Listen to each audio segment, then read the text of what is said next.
Hello students.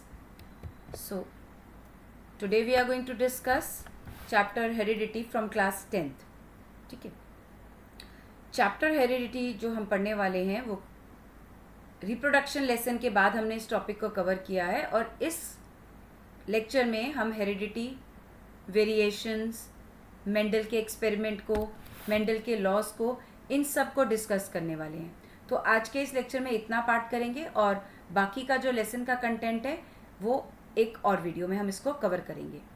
तो आज के जो टॉपिक को हम स्टार्ट करेंगे सबसे पहले कुछ ये इम्पॉर्टेंट कीवर्ड्स के साथ जो इस लेसन में आपको बार बार सुनने को मिलेंगे और इनको आपको जानना बहुत ज़रूरी है. सो लेसन का नाम है आपका हेरिडिटी. तो स्टार्ट करते हैं हम अपने हेरिडिटी वर्ड से. Now what do you mean by the word heredity? Heredity का मतलब होता है कैरेक्टर्स का एक जनरेशन से दूसरी जनरेशन पे पास ऑन होना. मीन्स ट्रांसफर ऑफ कैरेक्टर्स या traits from one generation to the another by the process of inheritance. अब हेरिडिटी में क्या है कि आप ऐसे समझिए कि जैसे a puppy of dog looks like a dog, cat का किटन कैट की तरह दिखता है, ह्यूमन बेबी ह्यूमन की तरह दिखता है, मंकी का बेबी मंकी की तरह दिखता है. ऐसा क्यों?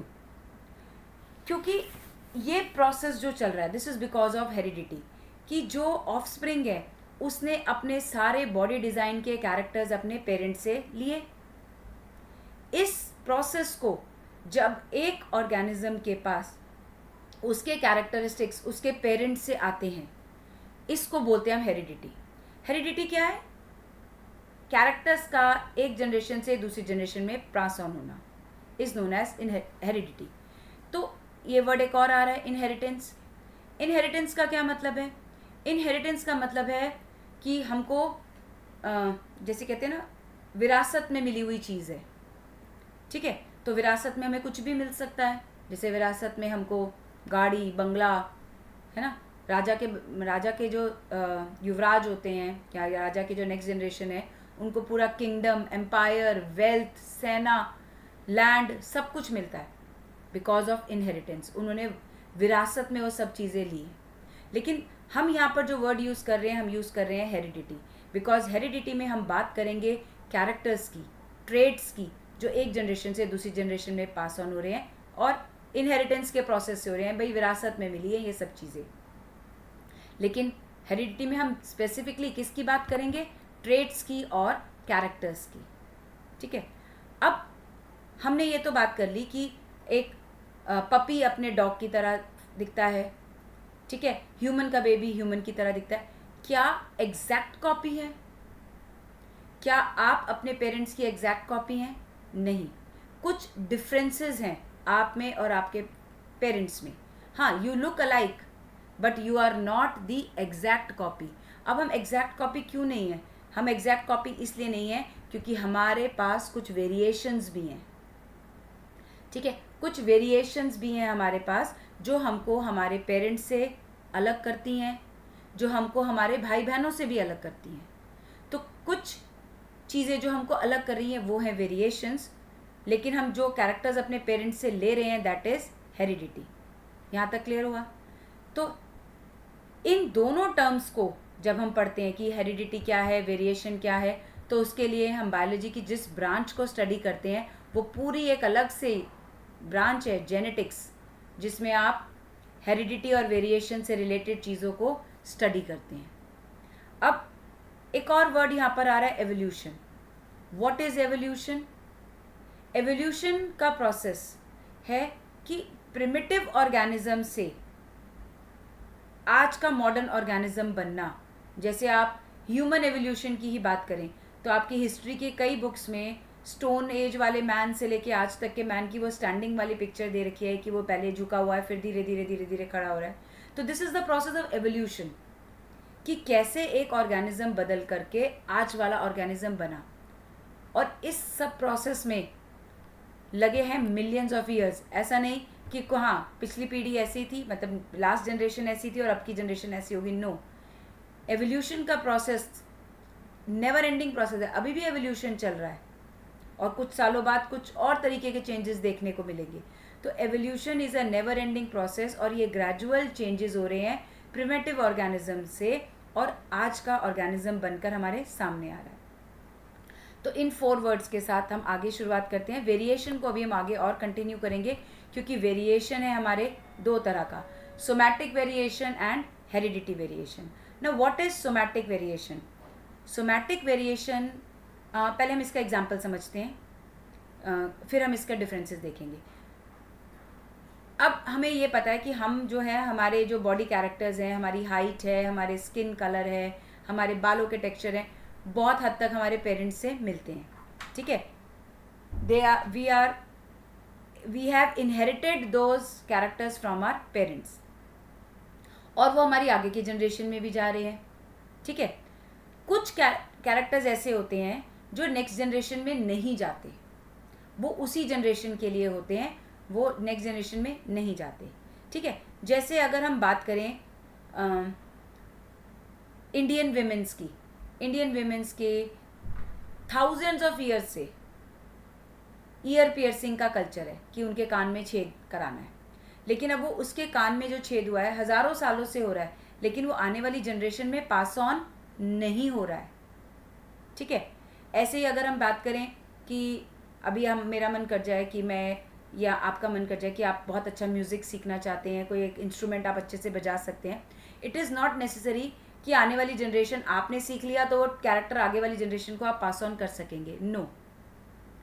किसी ने अपनी मसल्स बहुत अच्छी ट्रेन कर ली and has become a good gymnast या बहुत अच्छा डांसर, तो ज़रूरी नहीं है कि वो कैरेक्टरिस्टिक उनकी नेक्स्ट जनरेशन में पास हो, मतलब वो पास नहीं होगा. तो जो कैरेक्टरिस्टिक्स नेक्स्ट जनरेशन में पास नहीं होते हैं they are known as somatic variation, और जो वेरिएशंस नेक्स्ट जनरेशन में पास ऑन हो जाते हैं उनको हम बोलते हैं हेरिडिटी वेरिएशन. मतलब किसी के अंदर कुछ चेंज हुआ और वो नेक्स्ट जनरेशन में पास ऑन हो गया, किसी के क्रोमोसोम में कुछ चेंज हुआ. ठीक है, ये जो हेरिडिटी चेंजेस होते हैं ये क्रोमोसोम्स की वजह से चेंज होते हैं. क्रोमोसोम का अगर यहाँ नंबर चेंज हो गया या क्रोमोसोम का स्ट्रक्चर चेंज हो गया या उसके जीन्स में कुछ चेंजेस आ गए, तो वो चेंजेस जो हैं वो नेक्स्ट जनरेशन को पास ऑन हो जाते हैं, वो कहलाते हैं आपके हेरिडिटी वेरिएशंस. और जो बाकी मैंने अपनी स्किल्स सीख ली या किसी इंसान ने कुछ बहुत अच्छा करतब करना सीख लिया, कोई ड्राइंग करनी सीख ली, कोई आर्टिस्टिक कैलीग्राफी सीख ली, वो आप उसके गैमीट्स के चेंजेस में नहीं होंगे, वो चेंजेस कहाँ होंगे? उसके बॉडी के सेल्स में. तो बॉडी के सेल्स तो नहीं जा रहे ना नेक्स्ट जनरेशन में, जाता कौन है नेक्स्ट जनरेशन को? कौन बनाता है? बनाते हैं gametes, male and female gametes, sperms and ओवा. अगर चेंज स्पर्म एंड ओवा तक पहुंचा है, यानी कि क्रोमोसोम्स में चेंज हुआ है, तो वो नेक्स्ट जनरेशन पे चला जाएगा. लेकिन अगर किसी बॉडी के सेल में वैसे ही चेंज कर दिया, टैटू बनवा लिया स्किन के ऊपर, वो दूसरी जनरेशन में पास ऑन नहीं होगा, क्योंकि वो कहाँ हो रहा है चेंज? बॉडी के सेल्स में, वो गैमीट्स तक चेंज नहीं हो रहा है. तो जो सोमैटिक वेरिएशंस हैं वो ट्रांसमिट नहीं हो सकते, और वो वेरिएशंस आप एक्वायर करते हैं, प्राप्त करते हैं अपने आप से. They are known as acquired traits. ठीक है, और हेरिडिटी वेरिएशंस क्या है? गैमीट्स में होते हैं, एक जनरेशन से दूसरी जनरेशन में ट्रांसमिट होते हैं, इनहेरिटेड रहते हैं. इनको हम इनहेरिटेड ट्रेट्स कहते हैं और इनके रीजंस हैं because of the change in the structure of chromosomes. ठीक है, सो यहाँ पर हम सोमैटिक और हेरिडिटी वेरिएशन को क्लियर करते हुए आगे बढ़ते हैं और देखते हैं कि हेरिडिटी की इम्पोर्टेंस क्या है, क्यों वेरिएशंस की क्या इम्पोर्टेंस है कि वेरिएशंस को हम इतना स्टडी करें. भाई चेंजेस हो रहे हैं तो चेंजेस को पढ़ना इतना ज़रूरी क्यों है? ये चेंजेस को, जो हमारे हेरिडिटी चेंजेस हैं, अब हम यहाँ पर सोमैटिक चेंजेस की बात नहीं करेंगे क्योंकि वो तो आगे पास ऑन ही नहीं हो रहे हैं. अगर वो आगे पास ऑन नहीं हो रहे हैं तो वो as a part of heredity और इनहेरिटेंस तो है ही नहीं. हम बात कर रहे हैं हेरिडिटी वेरिएशंस की, जो एक जनरेशन से दूसरी जनरेशन में पास ऑन हो रहे हैं. अब ये ज़रूरी क्यों है? अब मान लीजिए कि एक बैक्टीरिया है, उसके अंदर कुछ ऐसे चेंजेस आ गए कि वो गर्मी बर्दाश्त कर सकता है. ठीक है, तो वो सर्वाइव कर पाएगा अगर उसके बाहर का एनवायरनमेंट का टेम्परेचर बढ़ गया. और अगर उसके पास कोई वेरिएशन नहीं है तो बाहर का टेम्परेचर बढ़ने पर वो सर्वाइव नहीं कर पाएगा, वो मर जाएगा। और अगर यही वेरिएशंस अगली जनरेशन को पास ऑन हो जाते हैं तो हमारे पास ऐसे बैक्टीरिया मिल जाएंगे जो कि अब बढ़े हुए टेम्परेचर के लिए आराम से ज़िंदा रह सकते हैं।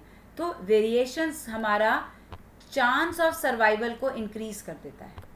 अगर ये बैक्टीरिया में वेरिएशंस ना होती कि वो अपने आप को गर्म टेम्परेचर के लिए चेंज कर पा रहे हैं तो वो सर्वाइव ही ना करते, यानी कि बैक्टीरिया की पूरी पॉपुलेशन ही गायब हो जाती। ठीक है, तो वेरिएशन की ज़रूरत इसलिए है कि अगर इन्वायरमेंट में कोई चेंज है तो उससे उसका सर्वाइवल का चांस बढ़ जाएगा। वेरिएशंस ही हमारे हेरिडिटी के बेसिस बनाते हैं। ठीक है, कि भाई हेरिडिटी कैसे हो रही है, क्या हो रही है, तो हम इसको वेरिएशन से स्टडी कर सकते हैं। वेरिएशंस ही हमारा एवोल्यूशन को पढ़ने के लिए रॉ मटेरियल है। अच्छा, ऐसे ऐसे चेंज हुआ था, ये हुआ था, तो हम एवोल्यूशन को पढ़ कैसे रहे हैं, कैसे हमें पता चल रहा है कि पुराने ऑर्गेनिज्म से नए ऑर्गेनिज्म कैसे बने? भाई वेरिएशंस ही तो हम उनकी स्टडी करेंगे। अच्छा, पहले ये ऐसे था, फिर इसमें ये चेंज आया तो ये ऐसा हो गया, अब इसमें ये चेंज आया तो ये ऐसा हो गया। तो एवोल्यूशन को स्टडी करने के लिए हमारा जो रॉ मटेरियल है, जो पढ़ने का कंसेप्ट है, वो क्या है? वेरिएशन। न्यू स्पीशीज जो डेवलप हो रही हैं, development of new species is because of variation. अगर वेरिएशन होने बंद हो जाए तो एवोल्यूशन नहीं होगी।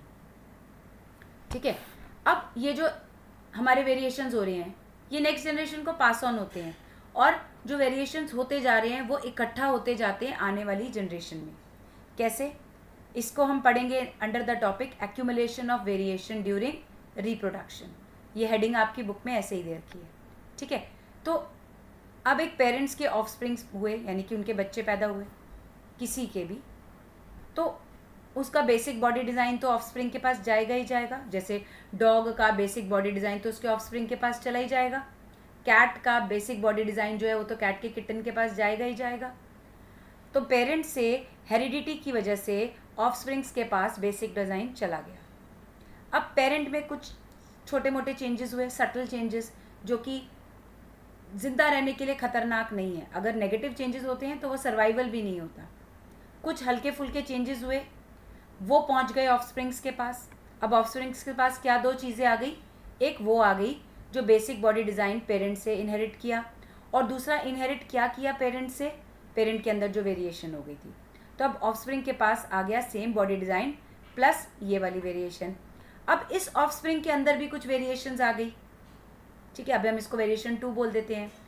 अब इस ऑफस्प्रिंग के फिर बच्चे पैदा हुए, तो अब इस ऑफस्प्रिंग ने जब अपने यंग वंस को रिप्रोड्यूस किया तो बेसिक बॉडी डिज़ाइन तो पहुंच गया नीचे, ऐसे ही कैरी फॉरवर्ड होता गया अगली जनरेशन में। इस जनरेशन के पास क्या आ गया? बेसिक बॉडी डिज़ाइन तो आया ही आया, ये वाला वेरिएशन भी आ गया और ये वाला वेरिएशन भी आ गया। तो अब यहाँ पर क्या हो रहा है? वेरिएशंस धीरे धीरे न्यू जनरेशन के पास बढ़ते चले जा रहे हैं। इसी प्रोसेस को हम बोलते हैं एक्यूमुलेशन ऑफ वेरिएशन। अब ये एसेक्सुअल रिप्रोडक्शन में कैसे होता है और सेक्सुअल रिप्रोडक्शन में कैसे होता है? अगर हम एसेक्सुअल रिप्रोडक्शन की बात करें तो हमने रिप्रोडक्शन लेसन में ये वाले बहुत सारे कंसेप्ट्स को हमने कवर किया है, तो इसलिए यहाँ पर हम थोड़ा इसको फास्ट कवर कर पा रहे हैं। If you are facing any problem इसको समझने में, थोड़ा सा ये बॉडी वेरिएशंस चेंजेस को, इसको रिप्रोडक्शन में बहुत अच्छे से बहुत डिटेल में डिस्कस्ड है, तो you can definitely go back to those lesson and lectures, और वहाँ उसको देखने के बाद अगर आप ये देखेंगे तो it will be more helpful to you. Asexual reproduction में पेरेंट्स के ऑफस्प्रिंग्स पैदा हो रहे हैं, वो एग्जैक्ट कॉपी हैं with very very less variations, है ना। ये हमने रिप्रोडक्शन में पढ़ा है कि ऑफ एसेक्सुअल रिप्रोडक्शन में पेरेंट्स से एग्जैक्ट कॉपी बनती है ऑफस्प्रिंग की, वेरिएशंस नहीं आते हैं। अगर थोड़े बहुत वेरिएशंस, बहुत माइनर वेरिएशंस अगर आते भी हैं तो आते हैं बिकॉज डीएनए कॉपिंग में कुछ गड़बड़ हो गई, बाकी कोई वजह नहीं है इनमें वेरिएशंस आने की। लेकिन सेक्सुअल रिप्रोडक्शन में बहुत सारे वेरिएशंस आते हैं। अब इसमें बहुत सारे वेरिएशंस क्यों आते हैं? क्योंकि सेक्सुअल रिप्रोडक्शन हो रही है गैमीट्स फॉर्मेशन की वजह से। पहले तो इसमें गैमीट्स बनेंगे, फिर गैमीट्स की फ्यूजन होगी, फिर न्यू ऑर्गेनिज्म बनेगा। तो बहुत सारे कॉजेज़ हैं यहाँ पर वेरिएशन के। सबसे पहला है कि जब आपको पता है ना कि ह्यूमन बींग्स में 46 क्रोमोसोम्स हैं, यानी कि 23 पेयर्स ऑफ क्रोमोसोम्स हैं, ठीक है। अब जब गैमीट्स बनते हैं तो क्रोमोसोम्स नंबर हाफ हो जाता है, ठीक है। 46 में से 23 चले जाते हैं हमारे एक गैमीट के अंदर। ऐसे ही फीमेल की बॉडी के भी 46 में से 23 चले जाते हैं एक गैमीट के अंदर, ठीक है। 46 क्रोमोसोम्स होते हैं, ठीक है। ये फीमेल के हो गए और ये हो गए मेल के। अब ये मेल और फीमेल के जो गैमीट्स बन गए, यानी कि स्पर्म और ओवा बन गए, ये अब फ्यूज करेंगे और यहाँ बना देंगे zygote with 46 number of chromosome. अब इतना सारा प्रोसेस हो रहा है। सबसे पहले तो ये गैमीट फॉर्मेशन हो रहा है। यहाँ से गैमीट फॉर्मेशन में कितने क्रोमोसोम कौन से गैमीट में जा रहे हैं, कितने नहीं, मतलब कौन से क्रोमोसोम्स किस गैमीट में जा रहे हैं, ये चांस है, it's by the process of chance, ठीक है। कोई कैलकुलेशन तो है नहीं, तो चांस सेपरेशन ऑफ क्रोमोसोम हो रहा है। इसके बाद जब ये क्रोमोसोम मियोसिस स्टेज में जाते हैं, यानी कि ये हाफ नंबर इनका हाफ हो रहा है, हैप्लॉइड सेट बन रहा है, हाफ नंबर ऑफ क्रोमोसोम हो रहा है, तो वहाँ पर एक प्रोसेस होता है क्रॉसिंग ओवर। ये अभी आपने डिटेल में डिस्कस नहीं किया है, ये आप सीनियर क्लासेस में पढ़ेंगे क्रॉसिंग ओवर का प्रोसेस मियोसिस में। लेकिन क्रॉसिंग ओवर में भी क्रोमोसोम्स पास पास आते हैं और फिर उनका जेनेटिक मटेरियल का एक्सचेंज होता है। तो क्रॉसिंग ओवर होने में भी कुछ ना कुछ क्रोमोसोम में चेंज आएगा। फिर जब ये गैमीट्स मिलेंगे फर्टिलाइजेशन में जब ये गैमीट्स मिलेंगे फर्टिलाइजेशन में, तभी भी चांस है कि कौन सा वाला स्पर्म ओवम के पास जा रहा है फर्टिलाइज करने के लिए। सो दिस इज, उसके बाद कभी कभी जेनेटिक मटेरियल में चेंजेस आ जाते हैं बिकॉज ऑफ म्यूटेशन। ये म्यूटेशन भी आप हायर क्लासेस में पढ़ेंगे। सो पहले क्रोमोसोम्स का सेपरेट होना गैमीट फॉर्मेशन के लिए, फिर क्रॉसिंग ओवर होना मियोसिस में, फिर फर्टिलाइजेशन में मिलना, फिर म्यूटेशन होना, ये सब प्रोसेसेस की वजह से सेक्सुअल रिप्रोडक्शन में सबसे ज़्यादा वेरिएशंस देखने को मिलती है, ठीक है।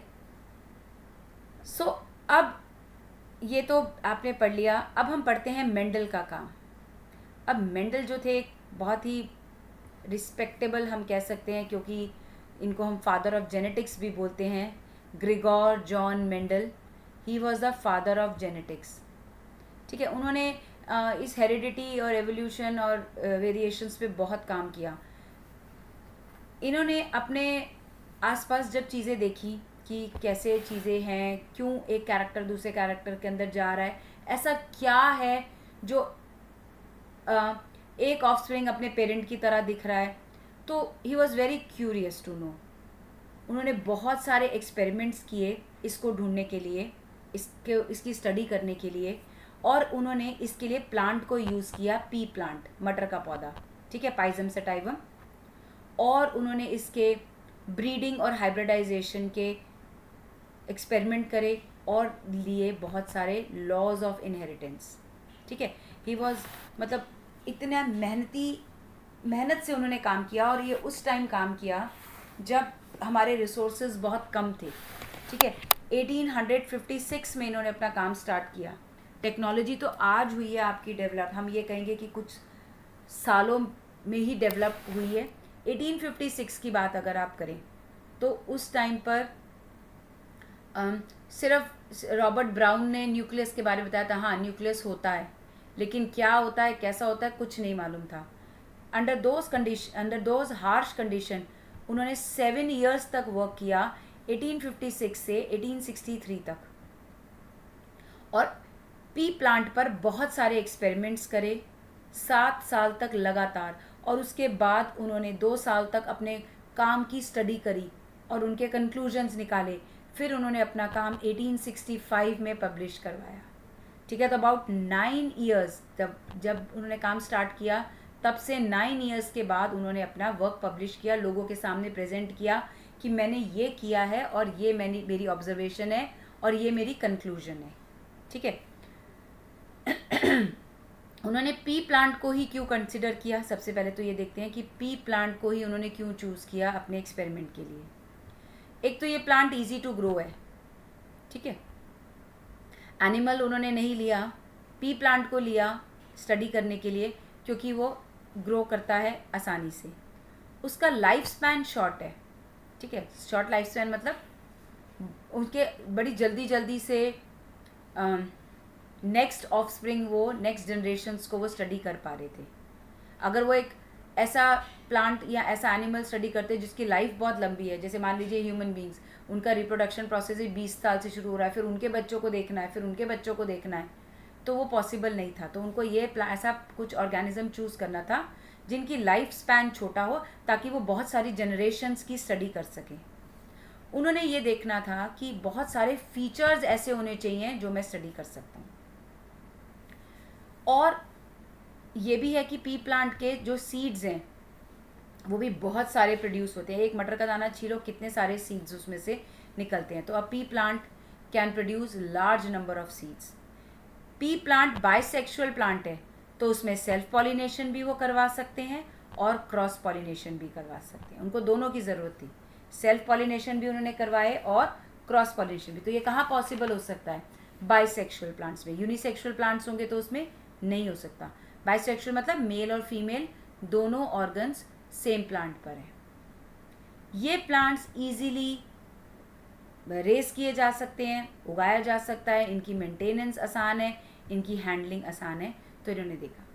अब जब इन्होंने पी प्लांट को देखा तो बड़ी हैरानी की बात इन्होंने ये देखी कि पी प्लांट के कुछ प्लांट्स अच्छे खासे लंबे हैं, दे आर वेरी टॉल, ठीक है, और कुछ प्लांट्स छोटे हैं।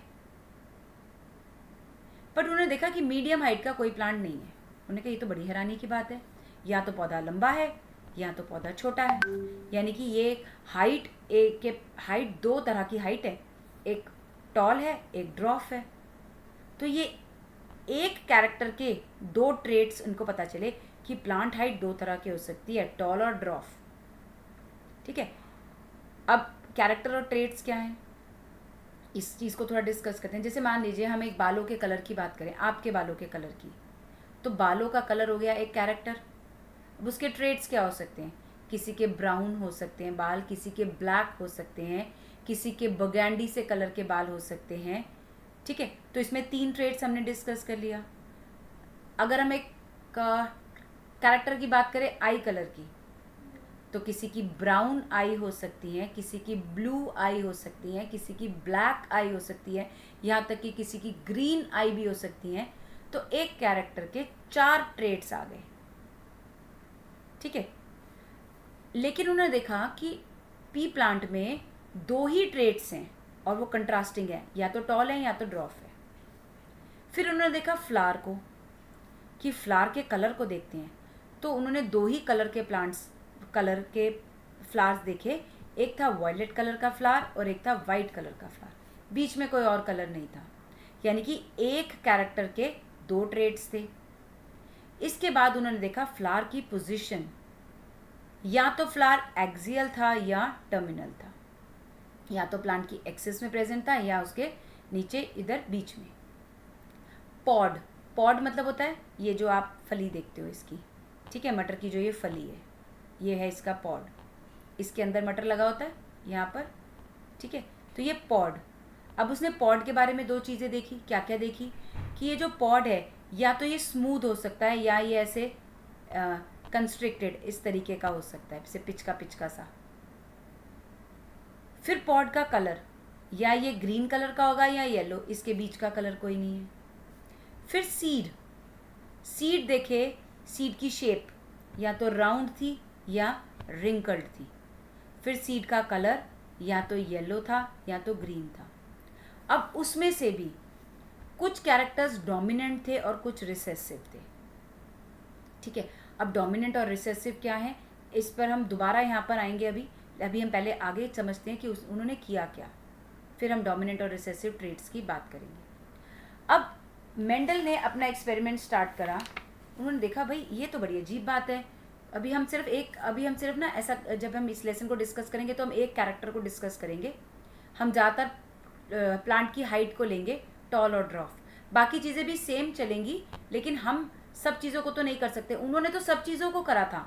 उन्होंने प्लांट की हाइट को भी स्टडी करा, उन्होंने फ्लावर के कलर, पोजीशन, पॉड का शेप, कलर, सीड का शेप, कलर, सबको उन्होंने इंडिविजुअली स्टडी करा और सबकी उन्होंने रिकॉर्डिंग्स नोट डाउन करी। मतलब उन्होंने क्या किया, प्लांट्स के सीड्स इकट्ठे करे और उनसे ऑफस्प्रिंग्स प्रोड्यूस करे और फिर उन्होंने उसकी काउंटिंग भी रखी सब कैरेक्टर्स की।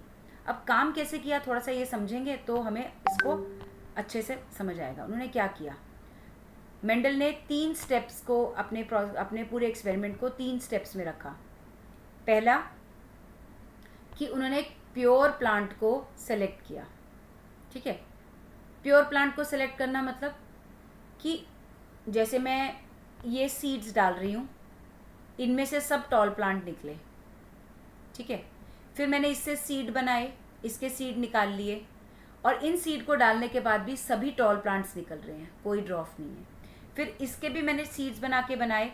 2-3 जनरेशन तक उन्होंने टॉल प्लांट को सेलेक्ट करा और उसके सीड्स इकट्ठे कर लिए। मतलब अब वो ये श्योर हो गए कि ये सीड डालूंगा तो मैं इसमें से टॉल प्लांट ही लूँगा। मतलब चांस नहीं है कि ये सीड डालने के बाद ड्रॉफ निकलेगा या टॉल निकलेगा। उन्होंने पहले प्योर प्लांट का सिलेक्शन किया और उन्होंने प्रोड्यूस किए कुछ सीड्स, उन्होंने अपने पास रख लिए कि हाँ ये टॉल प्लांट के ही सीड्स हैं और ये ड्रॉफ प्लांट के ही हैं। ये डालूंगा तो ड्रॉफ ही निकलेगा, ये डालूंगा तो टॉल ही निकलेगा। अब उन्होंने क्या किया, ये टॉल और ड्रॉफ प्लांट लिए उन्होंने। ठीक है, क्या किया उन्होंने, पहले तो उन्होंने, यहाँ से हम देखते हैं फिर थ्योरी पे आएंगे। उन्होंने एक टॉल प्लांट्स के सीड्स इकट्ठा करके रख लिए और ड्रॉफ के रख लिए। अब उन्होंने इन दोनों प्लांट्स को ग्रो कराया। ठीक है, एक टॉल प्लांट ग्रो करवा लिया और एक ड्रॉफ प्लांट ग्रो करा लिया। अब इस टॉल प्लांट की ड्रॉफ प्लांट के साथ क्रॉस ब्रीडिंग करा दी, यानी कि इसके पोलन ग्रेन्स निकाल कर इसके स्टिग्मा पर डाल दिए और फिर हम जो भी नए पौधे निकले उनको उन्होंने स्टडी करा। उन्होंने देखा कि अगर मैं प्योर टॉल प्लांट्स ले रहा हूँ और उनको मैं ड्रॉफ प्लांट्स के साथ क्रॉस करवा रहा हूँ तो जितनी बार मर्जी मैं करवाऊँ मुझे हमेशा क्या मिल रहे हैं, टॉल प्लांट्स ही मिल रहे हैं। ड्रॉफ मिल ही नहीं रहा, ड्रॉफ पौधा आ ही नहीं रहा। टॉल लिया, ड्रॉफ लिया, ये प्योर है। ये उसको मालूम था कि अगर मैं टॉल को टॉल के साथ ही करूँगा तो हमेशा टॉल ही आएगा और ड्रॉफ को ड्रॉफ के साथ ही करूँगा तो हमेशा ड्रॉफ ही आएगा। ये उन्होंने प्योर ब्रीड ले ली।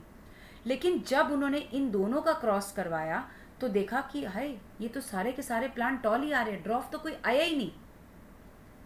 तो उन्होंने कहा ये मेरी बन गई F1 जनरेशन। जो पहली बार क्रॉस ब्रीड करवा के आई वो बन गई मेरी F1 जनरेशन। ठीक है, अब उन्होंने कहा कि भाई ये भी टॉल है, ये भी टॉल है, तो क्या ये और ये टॉल सेम है? क्या इनके अंदर, दिखने में तो सही लग रहे हैं, क्या इनके अंदर में से भी मतलब सब सेम ही है इनका? क्या इसमें और इसमें कोई फ़र्क है? भाई ये टॉल के साथ टॉल कराया था तो टॉल ही आ रहा था, ड्रॉफ के साथ ड्रॉफ कराया था तो ड्रॉफ ही आ रहा था, पर टॉल और ड्रॉफ करा दिया तो टॉल ही आ रहा है, ये ड्रॉफ तो आ ही नहीं रहा। He was very surprise. अब उनको चेक करना था कि ये जो टॉल प्लांट है और ये जो टॉल प्लांट है क्या ये दोनों सेम है या इनमें कुछ फ़र्क है। मैं कहा चलो कोई बात नहीं, अब हम इसी टॉल को इसी टॉल के साथ क्रॉस करवा देते हैं। ठीक है, जैसे उन्होंने इस टॉल को टॉल के साथ कराया था तो टॉल आ रहा था, इस ड्रॉफ को इसी के ड्रॉफ के साथ कराया था तो ड्रॉफ आ रहा था। उन्होंने कहा अब मैं इसी को इसी के साथ करा के देखता हूँ क्या आता है। ये जो F1 जनरेशन का टॉल आया, इन्होंने फिर से इसके सेल्फिंग करा दी, इसको बोलते हैं सेल्फिंग, सेल्फ पॉलिनेशन कराया और क्या निकला, इस टॉल को टॉल के साथ करने के बाद बड़े हैरान हुए कि 3:1 के रेशो में आए। मतलब जितने पौधे उगे उनके, मान लीजिए उनके उगे 100 प्लांट्स, 100 सीड्स उन्होंने इकट्ठा किए और 100 के 100 सीड्स उन्होंने बो दिए। तो उसके बाद उन्होंने देखा कि भाई 75 सीड्स तो से जो पौधे निकले वो तो टॉल निकले और 25 सीड्स से जो पौधे निकले वो ड्रॉफ निकले। तो वैसे यहाँ पर हम रेशो की बात कर रहे हैं, लेकिन उन्होंने सभी प्लांट्स का नंबर निकाला था पहले कि कितने प्लांट्स बन रहे हैं, कितने सीड डाल रहा हूँ, कितनी तरह के प्लांट्स बन रहे हैं। बहुत लंबा और टीडियस काम किया था उन्होंने। लेकिन अब हम ये इसको कह पा रहे हैं कि जब टॉल को टॉल के साथ सेल्फिंग करवाई तो 3:1 के रेशो में आए। यहाँ कभी भी आप ये नहीं कहेंगे 3 टॉल प्लांट आए और 1 ड्रॉफ आया, आप कहेंगे 3:1 का रेशो आया था, ठीक है। तो अब कितना, आप सोचिए कितनी हैरानी की बात है कि यहाँ पर तो ड्रॉफ नहीं आया, यहाँ पर ड्रॉफ आ गया। तो उनको बहुत सरप्राइज हुआ कि भाई ये क्या हुआ है, ऐसा क्यों हुआ है कि जो F1 जनरेशन आई मेरी वो किसी एक पेरेंट से रिजेंबल कर रही है, लेकिन जो F2 जनरेशन आई, इसको F2 बोलेंगे, यहाँ लिखा नहीं है मैंने, ये F2 जनरेशन है, शायद आगे वाले में है, ठीक है। एक यहाँ पर चलते हैं। उन्होंने देखा जब पेरेंट को क्रॉस करवाया तो सभी टॉल आए जिनको उन्होंने F1 जनरेशन बोली। जब F1 जनरेशन की उन्होंने सेल्फिंग करी तो 3:1 के रेशो में F2 जनरेशन आई। अब ये तो उन्होंने करके देखा, तो उन्होंने अपनी ऑब्जर्वेशन लिख दी कि हाँ मेरी ऑब्जर्वेशन क्या है कि जब भी मैं F1 जनरेशन के ऑफस्प्रिंग्स को देखता हूँ तो वो किसी एक पेरेंट से मिलते हैं, दोनों पेरेंट्स नहीं है, और ना ही कोई बीच का कैरेक्टर है, भाई एक लंबा एक छोटा तो चलो भैया मीडियम का बच्चा बन गया, नहीं, वो एक ही पेरेंट से रिजेंबल कर रहे हैं। दूसरी ऑब्जर्वेशन उन्होंने क्या करी कि जब मैं F2 जनरेशन देख रहा हूँ, मतलब इसकी सेल्फिंग करने के बाद देख रहा हूँ, तो जितने मेरे पौधे आ रहे हैं उनमें दोनों पेरेंट्स मतलब मिली जुले आ रहे हैं, कुछ एक पेरेंट के जैसे आ रहे हैं, कुछ दूसरे पेरेंट के जैसे आ रहे हैं। तीसरा उन्होंने कहा जितनी बार भी मैंने एक्सपेरिमेंट किया है ये रेशो 3:1 के उसमें ही आया। अब उन्होंने सोचा ऐसा क्यों हो रहा होगा, अब ये तो उनकी ऑब्जर्वेशन थी, अब उन्होंने कुछ कंक्लूजन भी निकाले होंगे ऐसा क्यों है। उन्होंने सोचा कि ये जो टॉल प्लांट है, इस टॉल प्लांट से कुछ चीज़ पहुंची यहाँ तक जिसने इसको भी टॉल बना दिया, वही चीज़ पहुंची यहाँ तक जिसने इसको भी टॉल बना दिया, इसको भी टॉल बना दिया, इसको भी टॉल बना दिया। अब ये जो चीज़ यहाँ से यहाँ तक आ रही है इसको उन्होंने बोला कि ये एक है फैक्टर, अपनी टर्म्स में उन्होंने इसको बोला फैक्टर्स लिख दिया, सॉरी, उन्होंने इसको बोला कि ये है एक फैक्टर जो एक जनरेशन से दूसरी जनरेशन पे कैरेक्टर्स को लेकर जा रहा है, जिसको आज की डेट में हम जीन के नाम से जानते हैं, ठीक है। उन्होंने कहा भाई कोई फैक्टर है जो यहाँ से आया यहाँ तक आ गया और उसने अपने कैरेक्टर्स इसको दे दिए। अब उन्होंने कहा ठीक है दे दिए। अब दिक्कत ये आई कि अगर कैरेक्टर दे दिए, यहाँ से कैरेक्टर यहाँ आ गया, तो इसके कैरेक्टर का क्या हुआ, क्या इसका कैरेक्टर भी आया? यस, कैरेक्टर इसका भी आया, भाई क्रॉस हुआ है तो कैरेक्टर तो इसका भी आएगा, इसको हम इससे डिनोट कर देते हैं, तो यहाँ पर इसका भी कैरेक्टर आ गया। अब अगर यहाँ पर 2 आ रहे हैं तो यहाँ पर एक एक तो होंगे नहीं, यहाँ पर भी इसके 2 कैरेक्टर्स होंगे, ठीक है, 2 फैक्टर्स इसके पास होंगे, एक पेयर ऑफ फैक्टर यहाँ होगा, एक पेयर ऑफ फैक्टर यहाँ होगा। तो उन्होंने बोला कि जब ये फैक्टर्स पास ऑन हो रहे हैं एक जनरेशन से दूसरी जनरेशन में, तो उन्होंने फैक्टर्स के बारे में कुछ बात बोली कि ये एक तो पेयर में होने चाहिए तभी तो वो पास ऑन होंगे और इसके पास आएंगे, तो फैक्टर्स जो है वो पेयर्स में होने चाहिए, और जब पास ऑन हो रहे हैं तो एक फैक्टर आएगा, बस एक पेरेंट का एक फैक्टर आएगा, दूसरे पेरेंट का दूसरा फैक्टर आएगा, तभी इसके पास दोबारा पेयर बन जाएगा। अगर ये दोनों के दोनों इसमें आ जाएंगे और दोनों के दोनों इसमें आ जाएंगे तो ये तो गड़बड़ हो जाएगी, या एक एक होगा, एक एक आ जाएगा तो इसके पास 2 बन जाएंगे, वो भी गड़बड़ हो जाएगी। भाई पेरेंट्स और बच्चों में सेम कैरेक्टर्स तो होने चाहिए ना, तो ये जो जीन्स हैं या जो फैक्टर्स हैं ये पेयर में होने चाहिए, और पेयर में से एक कैरेक्टर पास ऑन होगा नेक्स्ट जनरेशन में, ठीक है, इसमें से भी एक कैरेक्टर पास ऑन होगा नेक्स्ट जनरेशन में। तो यहाँ पर इन्होंने बात करी थी सबसे पहले जीन्स और फैक्टर्स की। अब ये जो यहाँ से इन्होंने तो सिर्फ ऑब्जर्वेशन दी थी, बाद में बने इनके लॉज, तो ये जो फर्स्ट एक्सपेरिमेंट करा इन्होंने यहाँ तक का कि भाई एक जो कैरेक्टर है पेरेंट का वो ही दिख रहा है मुझे बार बार, दूसरा कैरेक्टर नज़र नहीं आ रहा है, जो ड्रॉफ है वो यहाँ मुझे नहीं पता चल रहा है, जितनी बार भी मैं दो कंट्रास्टिंग कैरेक्टर कर रहा हूँ एक ही आ रहा है, दूसरा कैरेक्टर नहीं आ रहा है, तो इसका मतलब एक कैरेक्टर डोमिनेंट है, दूसरा कैरेक्टर डोमिनेंट नहीं है। डोमिनेंट मतलब शक्तिशाली, अपने आप को दिखाने वाला, डोमिनेंस दिखाने वाला, है ना। कहते हैं ना ये मुझे डोमिनेट कर रहा है, मतलब मेरे को ओवर पावर कर रहा है, मेरी बात चलने नहीं दे रहा है। हम नॉर्मल लैंग्वेज में भी ऐसे बात करते हैं ना, जैसे कोई दो लोग बात कर रहे हैं और एक इंसान ज़्यादा बोलता जा रहा है और दूसरे को मौका ही नहीं दे रहा, तो बोलते हैं बड़ा डोमिनेटिंग है उसका नेचर, तो भाई वो तो बहुत दूसरे को दबा देता है। तो इसमें भी क्या है, एक कैरेक्टर ही शो हो रहा है, वो दूसरे को दिखाने ही नहीं दे रहा है, दूसरा कैरेक्टर को शो ही नहीं होने दे रहा है इस जनरेशन में। तो इसको बार बार हुआ ऐसा, तो जब चीज़ कोई बार बार यूनिवर्सली सच होती है तभी वो लॉ कहलाती है। तो उन्होंने लॉ ऑफ इनहेरिटेंस के 3 लॉज दिए, जिसमें फर्स्ट लॉ उन्होंने दिया law of dominance. Law of dominance क्या कहती है कि अगर हम दो कंट्रास्टिंग कैरेक्टर्स के इंडिविजुअल को क्रॉस करवाते हैं तो एक ही कैरेक्टर दिखता है, उस कैरेक्टर को हम डोमिनेंट कैरेक्टर कहलाते हैं, और दूसरा कैरेक्टर जो नहीं दिखता, जो अपने आप को एक्सप्रेस नहीं कर पा रहा है ना, एक एक्सप्रेस करता है, हमारे नॉर्मल भाषा में भी एक एक्सप्रेस कर रहा है, वो डोमिनेट है। जो दूसरा एक्सप्रेस नहीं कर पा रहा है वो रिसेसिव कैरेक्टर है। तो दूसरे को नाम दे दिया रिसेसिव, डोमिनेट तो है ही है। तो ये फिनोमिना जो एक कैरेक्टर एक्सप्रेस होता है, दूसरा एक्सप्रेस नहीं हो रहा है, इस लॉ को बोलते हैं हम लॉ ऑफ डोमिनेंस। तो लॉ ऑफ डोमिनेंस क्या कहता है कि जब एक टॉल और एक ड्वार्फ का हमने क्रॉस किया तो फर्स्ट जनरेशन में सब टॉल ही आएंगे। अब उन्होंने इसका रीज़न भी बता दिया है ना। रीज़न क्या बताया कि कोई फैक्टर है जो पेरेंट से ऑफस्प्रिंग में जा रहा है, वो ही हमको बता रहा है कि कौन सा कैरेक्टर आना चाहिए।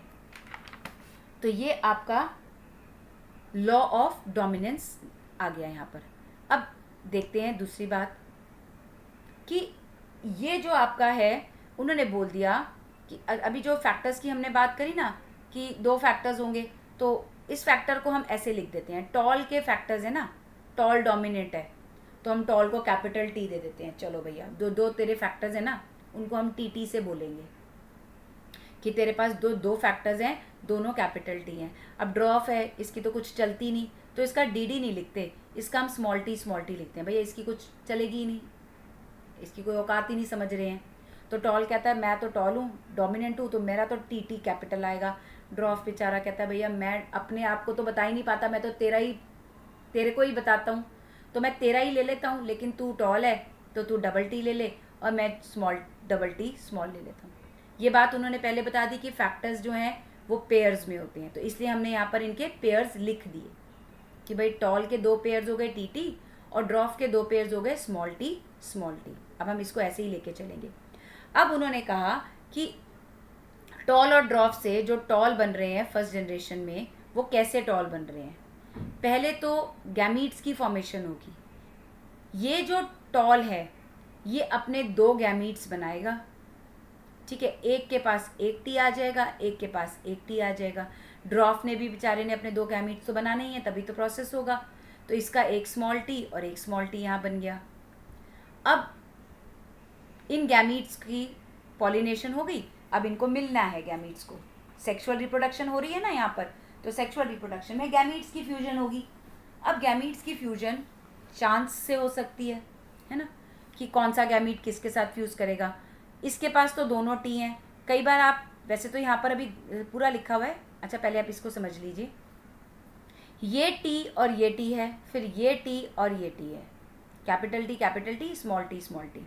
अगर कैपिटल टी और स्मॉल टी मिल जाते हैं तो ये मेकअप बन जाता है इसका, कैपिटल टी स्मॉल टी। अब इसके पास एक तो इसका फैक्टर आ गया और एक इसका फैक्टर आ गया, लेकिन ये जो है इसके पास डोमिनेट वाला कैरेक्टर आ गया, तो ये बन जाएगा टॉल प्लांट। ऐसे ही सब में यही होगा, ये कैपिटल टी ये स्मॉल टी, तो इसके पास भी क्या आ गया, कैपिटल टी और स्मॉल टी। इसके पास एक कैपिटल है, एक डोमिनेट वाला आ गया, रिसेसिव की चलने नहीं देगा और कहेगा भैया पूरा प्लांट तो टॉल ही बनेगा क्योंकि मैं बैठा हूँ यहाँ पर। दूसरा ये टी भी इस टी के साथ आ गया, तो ये भी बन गया टी। इसके पास भी एक कैपिटल टी है, तो कैपिटल कहेगा भैया मैं तो हूँ ही डोमिनेंट, मैं ही बनाऊँगा, तो मैं टॉल बनाऊँगा, तेरी तो कुछ चलेगी नहीं, तू चुप करके बैठा रहे।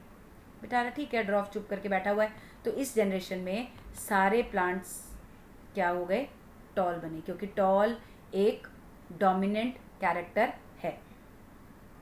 अब इन टॉल्स को सेल्फिंग कराई, ठीक है, इन टॉल्स की क्या कराई, सेल्फिंग कराई, कैपिटल टी स्मॉल टी की कैपिटल टी स्मॉल टी के साथ सेल्फिंग कराई। अब देखिए क्या होता है, कैपिटल टी से बने कैपिटल टी और स्मॉल टी, फिर ये कैपिटल टी स्मॉल टी से बने कैपिटल टी और स्मॉल टी।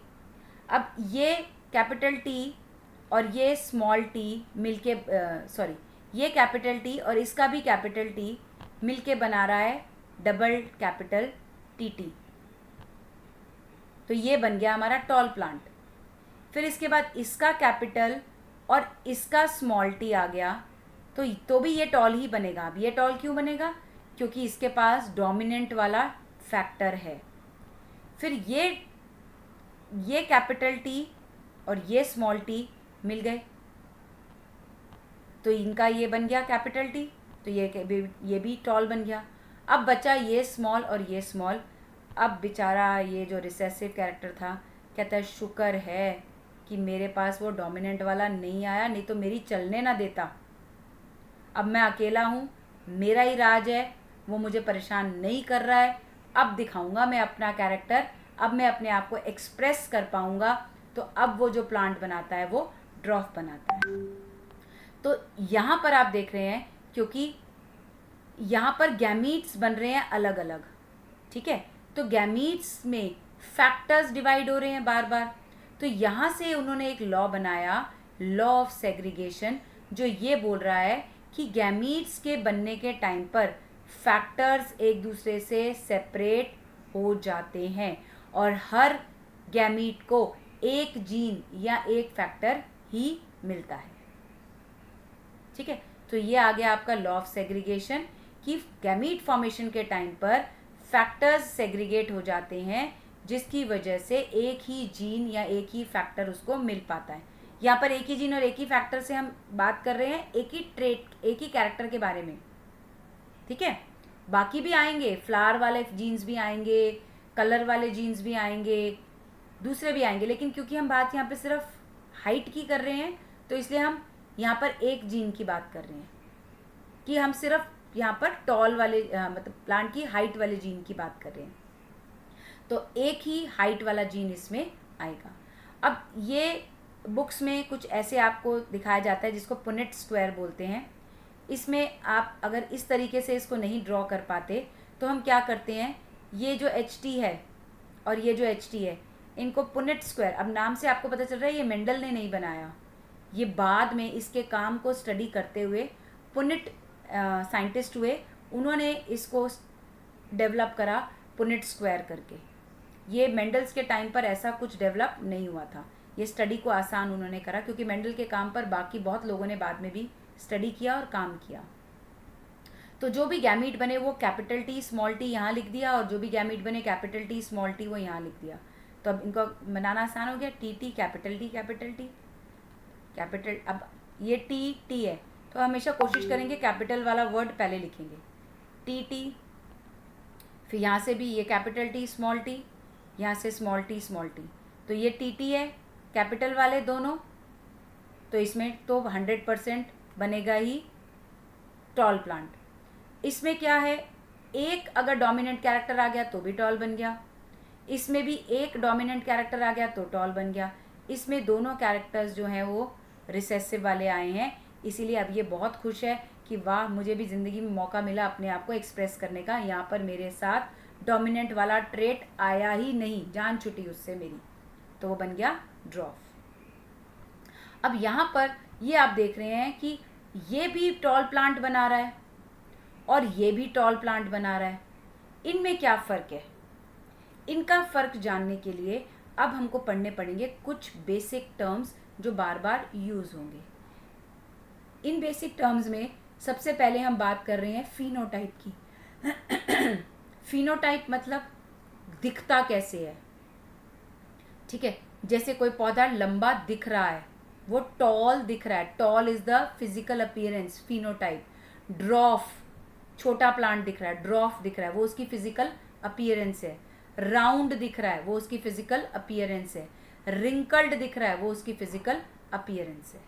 तो phenotype is the physical appearance. उसके बाद हम बात करते हैं जीनोटाइप्स की. ये जो हमने T T T T T T कितनी बार लिखे हैं, ये capital T capital T capital T small T small T small T, ये इसके जीनोटाइप्स हैं. यानी कि हम उसके जीन्स के सेट के बारे में बात कर रहे हैं. That is genotype. अब देखो ये टॉल प्लांट है, ये टॉल होना इसका फिनोटाइप है. ये भी फिनोटाइप टॉल है, ये भी फिनोटाइप टॉल है, लेकिन इसके जीन्स जीनोटाइप अलग है. ये दोनों सेम है, ये एक कैपिटल एक स्मॉल है. अब हम बार बार कैपिटल स्मॉल बोलेंगे तो सही नहीं रहेगा. तो हमारे लिए इसके दो टर्म्स हैं. अगर दोनों सेम तरह के हैं, आइडेंटिकल जीन्स हैं, जैसे कैपिटल टी, तो उसको हम बोलते हैं होमोजाइगस. स्मॉल टी, ये भी क्या है, हेट्रोजाइगस. सॉरी, स्मॉल टी ये भी होमो का मतलब होता है सेम. जैसे आपने होमोजीनियस सॉल्यूशंस, होमो का मतलब होता है सेम, हेट्रो का मतलब होता है अलग अलग. अगर दोनों जीन्स अलग अलग हैं तो उसको बोलते हैं हम heterozygous. Having two different gene is heterozygous condition. अब डोमिनेंट और रिसेसिव ट्रेट क्या होते हैं? डोमिनेंट ट्रेट वो होता है जो अपने आप को हमेशा एक्सप्रेस करेगा. वो अपने आप को हमेशा एक्सप्रेस करेगा ही करेगा, चाहे वो होमोजाइगस स्टेट में हो, चाहे वो हेट्रोजाइगस स्टेट में हो. डोमिनेंट हमेशा अपने आप को एक्सप्रेस करेगा. जैसे इन दोनों केसेस में प्लांट हमेशा टॉल होगा. रिसेसिव जीन क्या है? वो अपने आप को तभी एक्सप्रेस कर सकते हैं, रिसेसिव कैरेक्टर्स तभी अपने आप को एक्सप्रेस कर सकती है जब उसकी दोनों जीन्स रिसेसिव हो.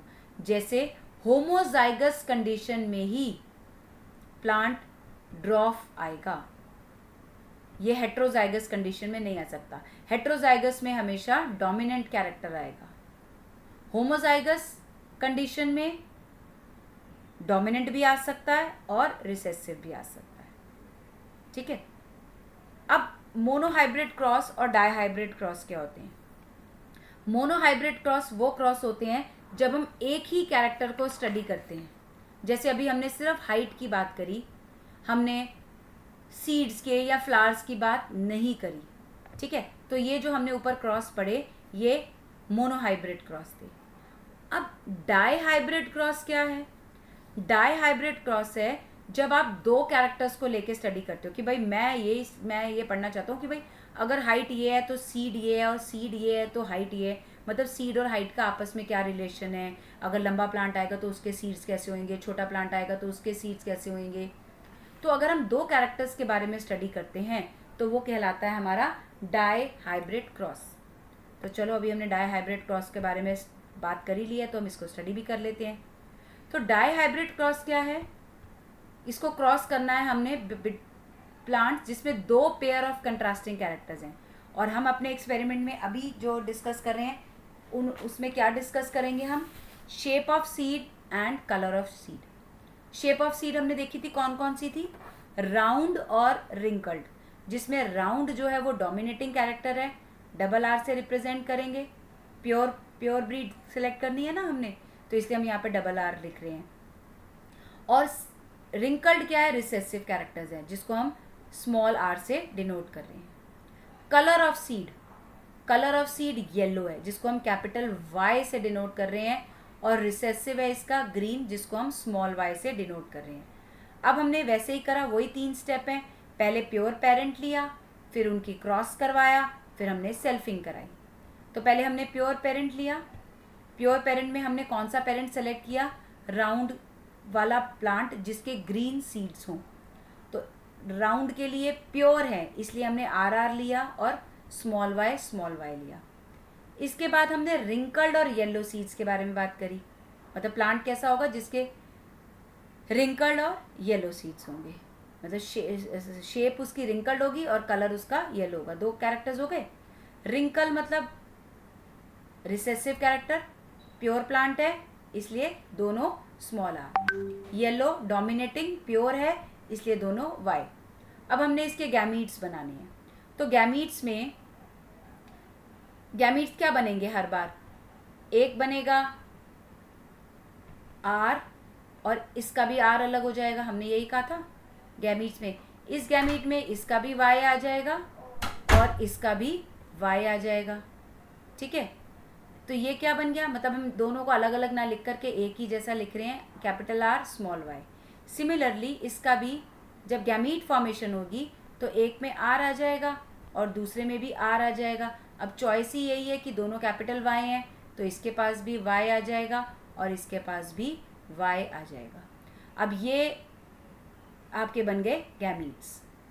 अब यहाँ पर आप देख रहे हैं कि जब हमने प्लांट लिया तो हमने बताया कि राउंड रिंकल्ड है या राउंड ग्रीन है या येलो रिंकल्ड है। हमने गैमीट्स के पास नहीं लिखा कि वो राउंड है या रिंकल्ड है, क्योंकि गैमीट्स हमें फिनोटाइप शो नहीं करते, है ना। अब वो गैमीट्स बने हुए हैं, स्पर्म्स और ओवा क्या बताएंगे आपको कि हाइट लंबी होगी कि छोटी होगी? नहीं होगी ना, वो नहीं पता चल सकते। तो गैमीट्स के कभी फिनोटाइप्स नहीं होते, इसलिए हमने यहाँ पर फिनोटाइप्स नहीं लिखे। अब इनके गैमीट्स का हमने फर्टिलाइजेशन कराया तो हमको फर्स्ट जनरेशन मिल गई, और हमको पता है कि फर्स्ट जनरेशन में हमारे डोमिनेटिंग कैरेक्टर्स होंगे, जैसे राउंड एंड येलो, ठीक है। राउंड एंड येलो हमारे दोनों डोमिनेटिंग कैरेक्टर्स यहाँ पर आ गए। अब इन राउंड एंड येलो के हमने बनाए, अब इन राउंड एंड येलो को हमने क्या करनी है, इनकी हमने करनी है सेल्फिंग। तो पहले इनके गैमीट्स बनेंगे, अब इनके गैमीट्स बनेंगे ज़्यादा, 4 तरह के इसमें गैमीट्स बनेंगे, ठीक है।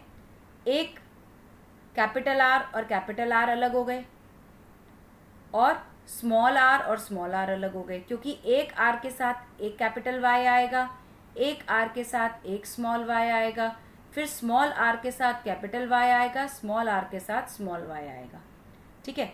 तो ये हमारे 4 तरह के गैमीट्स बन गए। इसमें भी 4 बन गए, इसमें भी 4 बन गए। अब इनकी हमने करा दी क्रॉस। ये गैमीट्स अब क्रॉस करेंगे तो क्या बनेगा, अब ये देखते हैं। अब इस गैमीट्स का क्रॉस बनाने के लिए हम हेल्प लेंगे पुनेट स्क्वायर की। तो ये चारों जो हमारे गैमीट्स हैं हम पुनेट स्क्वायर में लिखते हैं, पहले यहाँ के लिख लेंगे फिर यहाँ के लिख लेंगे। तो हम कुछ इस तरीके के इसको पुनेट स्क्वायर बना देंगे ऐसा। ये जो चारों थे, capital R capital Y, capital R small Y, small R capital Y, small R capital Y, और ऐसे ही हमने ये चारों यहाँ पर लिख दिए। अब हमने बहुत ध्यान से इस पुनेट स्क्वायर को भरते चले जाना है। कैपिटल आर के दोनों देखे कैपिटल आर, यहाँ दोनों कैपिटल आर लिख दिए। यहाँ दोनों देखे कैपिटल वाई, यहाँ दोनों कैपिटल वाई हमने लिख दिए। ऐसे capital R capital Y small Y, ऐसे करते करते हमने ये पूरा टेबल को फिल कर दिया। और लास्ट तक आते आते क्या था, स्मॉल आर स्मॉल वाई इस लाइन में, और इसका भी स्मॉल आर स्मॉल वाई इस लाइन में, ठीक है। तो हमने ऐसे करते गए, इसका यहाँ और इसका यहाँ, इसका यहाँ और इसका यहाँ, ऐसे इसका यहाँ और इसका यहाँ, ऐसे ही इसका यहाँ और इसका यहाँ, फिर इसका और इसका ऐसे, इसका और इसका ऐसे, इसका और इसका ऐसे, सॉरी ज़्यादा लंबा हो गया, इसके साथ इसको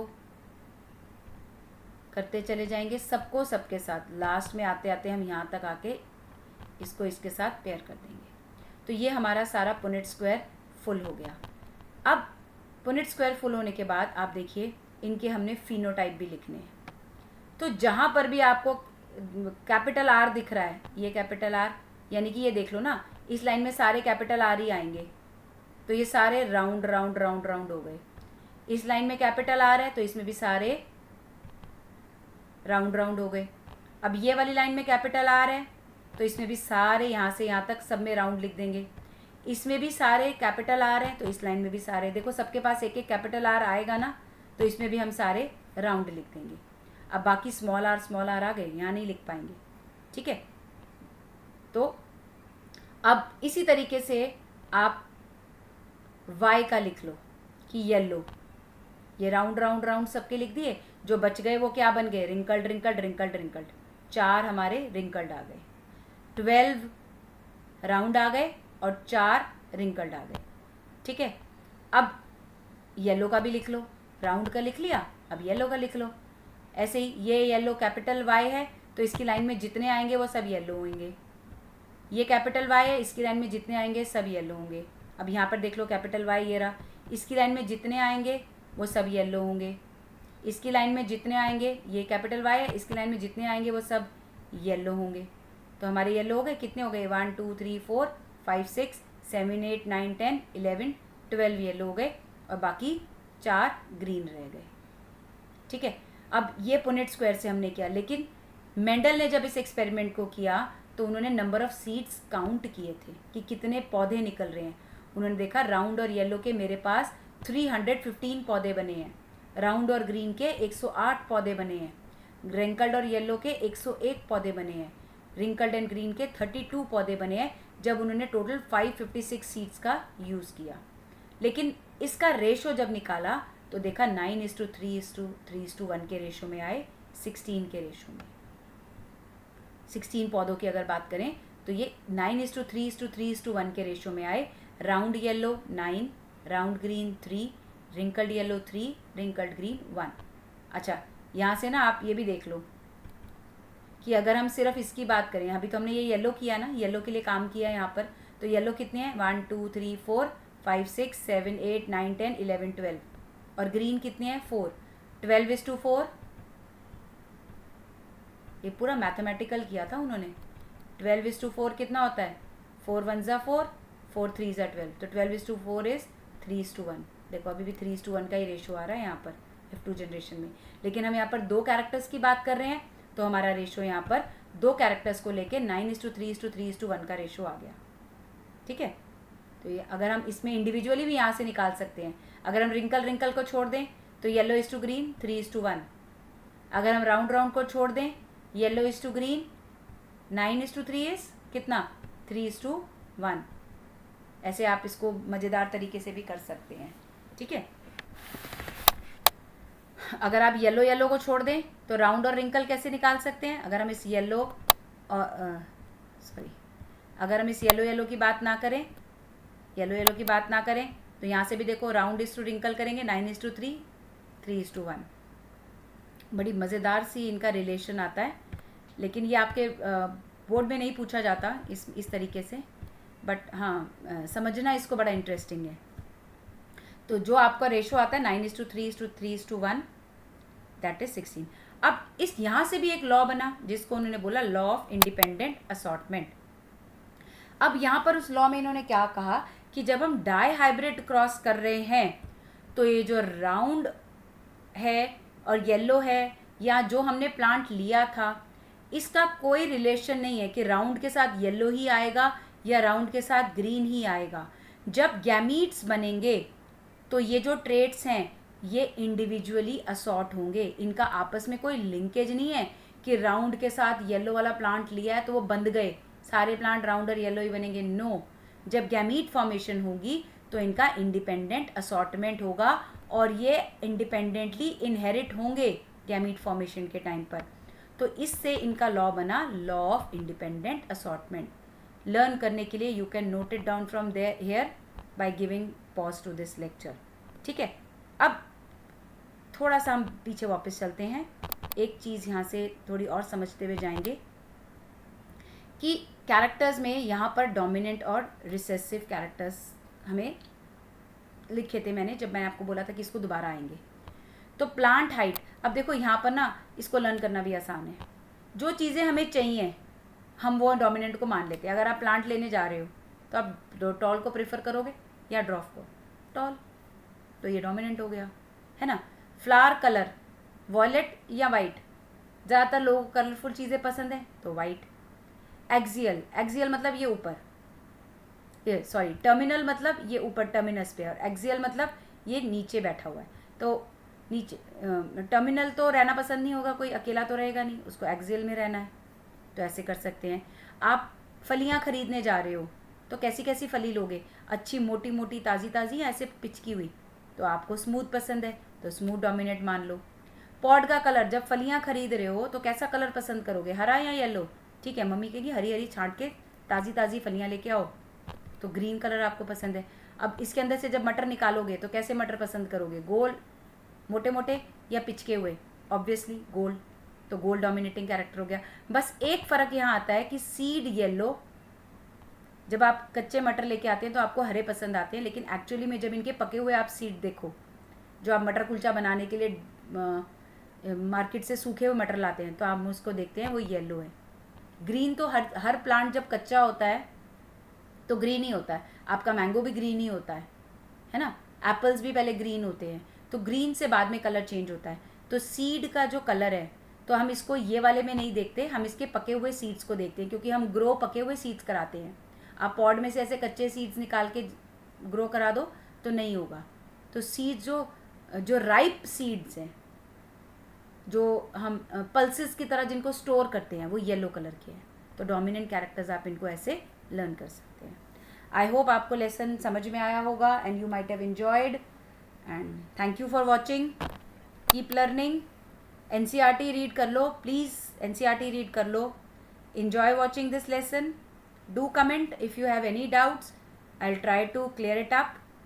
Enjoy learning. Stay blessed. Thank you.